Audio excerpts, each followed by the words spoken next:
In today's video, we'll be looking at the Indian National Congress, the foundation, and the moderate phase. So, in the early video, we saw the rise of nationalism in India. So, in this phase, we'll be looking at the moderate phase and also the foundation of or the formation of INC. Okay, going into the chapter, the foundation of INC, the solid ground for establishment with an all India nature was already established in the late 1870s. The final shape to such an organization was given by the retired civil servant A.O. Hume. Okay, the first ticket of INC was held at, or first session was held at Gokul Dham, Tejpal Sanskrit College. So the पहला वो जो session था वो it was held in Tejpal Sanskrit College in Bombay in 1885. It was attended by 72 delegates and presided over by W.C.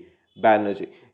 This option, this is very important कि वो पहला session था वो कहाँ था गोकुल धाम तेजपाल संस्कृत कॉलेज बॉम्बे में था उसका प्रेसिडेंट कौन थे W.C. बैनर्जी थे ठीक है and the Indian national Congress INC 1885 Alan Octavian Hume or A.O. Hume was a retired civil servant who organized the first session of INC or Indian National Congress in Bombay.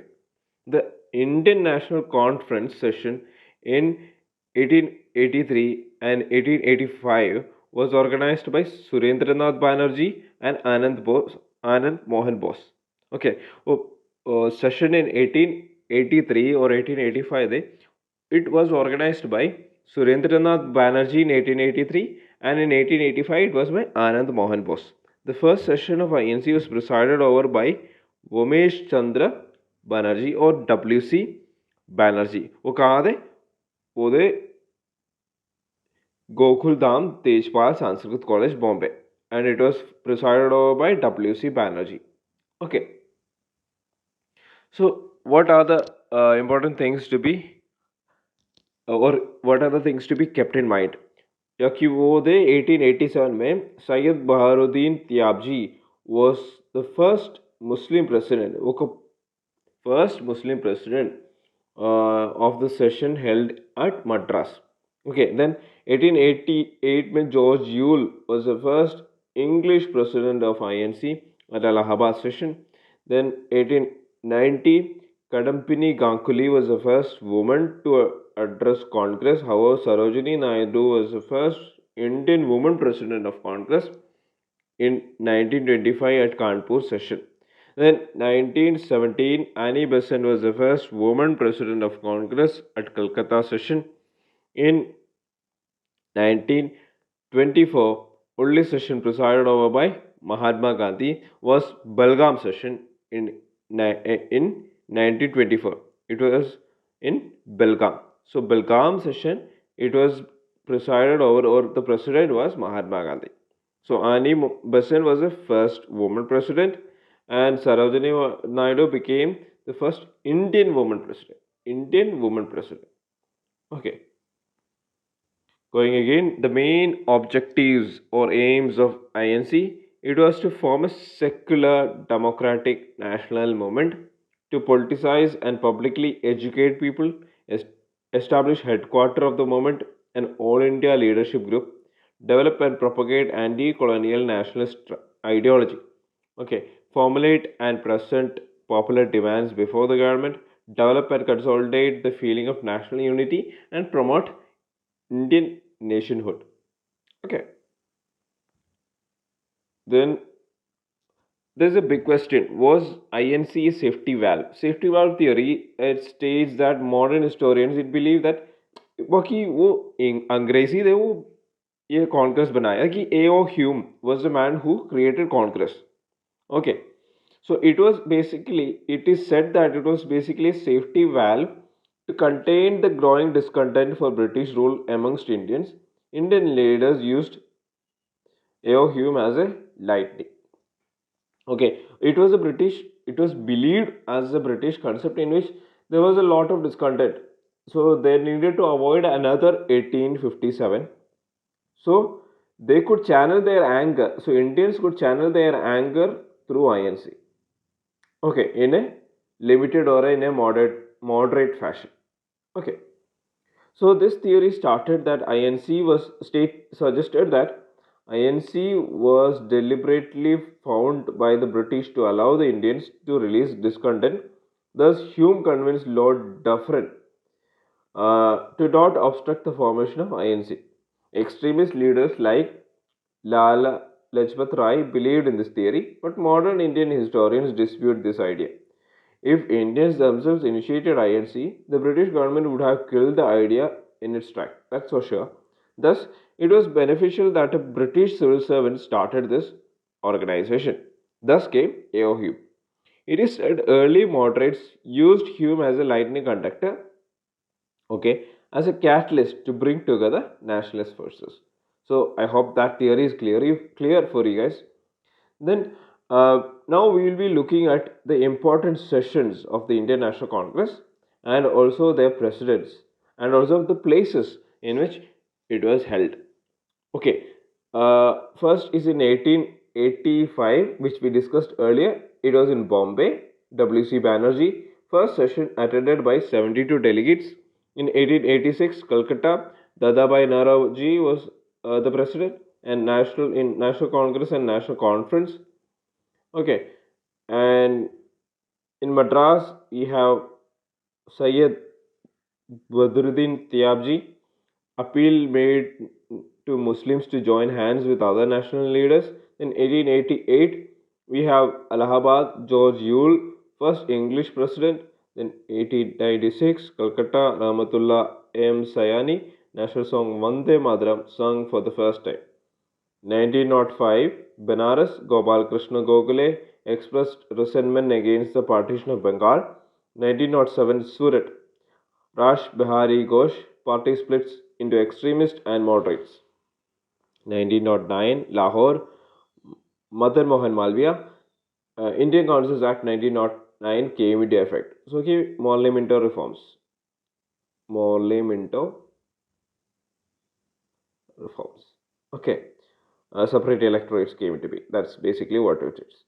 Okay, 1911 we have Calcutta Bishan Narayan Dhar Janagana Mana sung for the first time.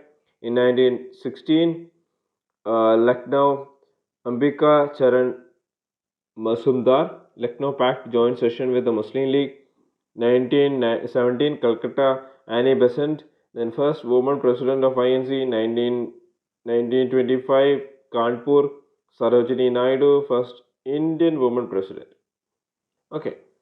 Then era of moderates. Era of moderates, basically the moderates were staunch believers in liberalism, constitutional agitation within law. Moderates believed that British were not aware of a real situation of Indians. They resorted to petitions, resolutions and meetings. So how was the approach of the moderates? They wanted a peaceful manner, in such a manner that it was through petitions, resolutions and meetings. Then British Committee on INC was formed in 1899 in London. Dadabhai Naoroji spent his life campaigning abroad for India's cause. Then two prolonged approach, create a strong public opinion to arouse consciousness and national spirit and then educate and unite people.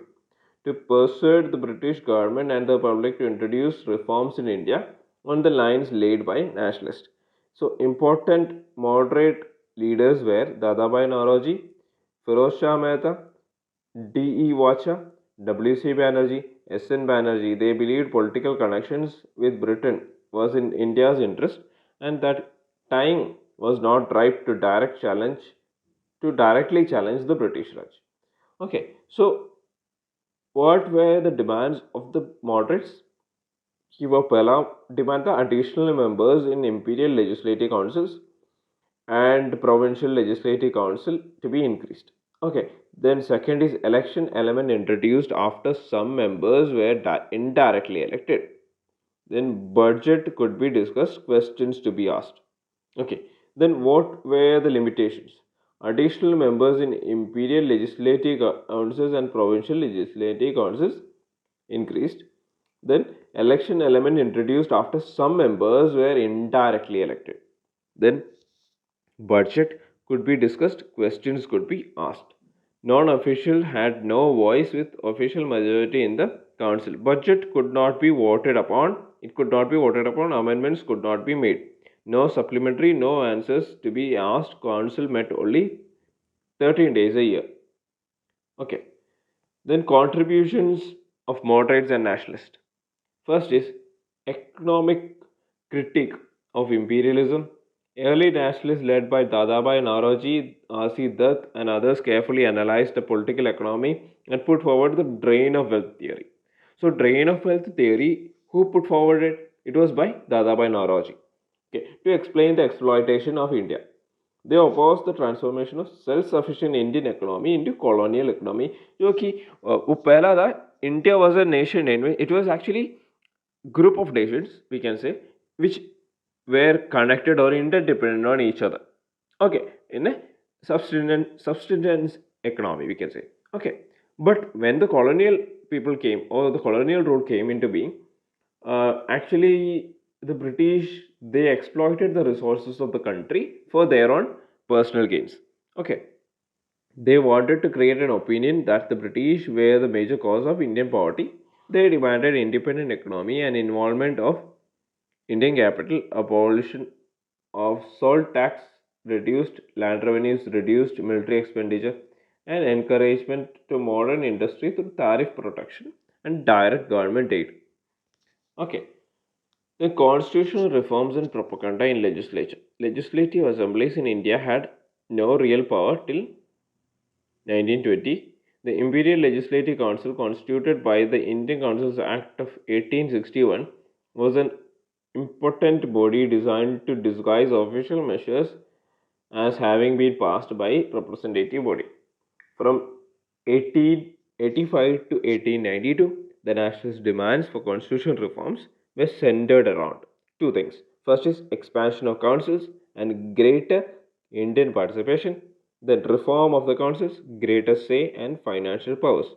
The constitutional reforms through the Indian Councils Act of 1892 was criticized heavily by the nationalists. The nationalists now demanded other two things, that is, majority of Indians in the council and also the control over the budget. Okay, they gave a slogan that is no taxation without representation, just like one given during the American War of Independence against the British. The British had intended the councils to be a place where nationalists could be brought and allowed to complain directly, but the councils were turned by the moderates into forums to raise national grievances. Okay, so councils basically, the British thought that the moderates could use it as a tool to complain about the situation, but basically, what happened? The moderates turned these opportunities in such a manner that they could raise the national problems.